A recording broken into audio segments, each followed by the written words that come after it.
Chicago Sun-Times columnist Richard Roeper was Roger Ebert's co-host for 6 years on their review program. With us now from Chicago is Richard Roeper. Good morning. Morning, Charlie, Norah. Why was he so good?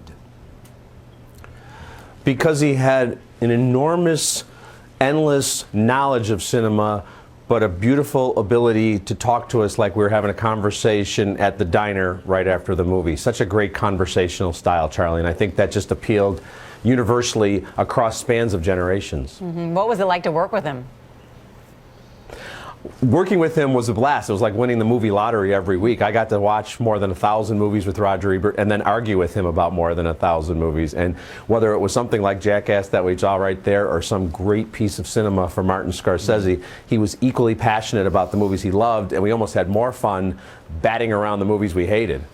He had what great critics do. He loved the movies, as you said, but he loved those that he hated.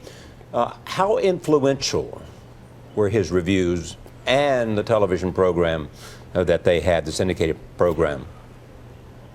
You know, people might not remember this, Charlie, but you know this. Before Gene and Roger, you didn't see regular-looking people on television talking in a conversational manner. Everything was pretty much straightforward, and they really revolutionized the genre. And you see it everywhere from shows like ESPN when you see Pardon the Interruption. Shows like that wouldn't have existed without Siskel and Ebert. And in terms of Roger's influence on the movies, you know, you might not be able to kill a blockbuster that's opening on 6,000 screens, but the one thing he could always do was celebrate a smaller film and introduce it to a wider audience and become a champion for a film. And I think he loved doing that more than anything else. Richard, if you have to look back, what did you learn from him?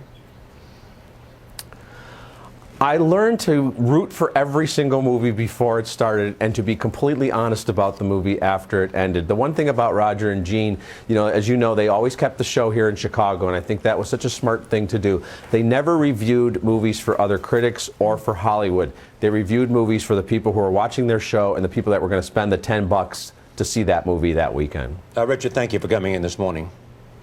Thank you.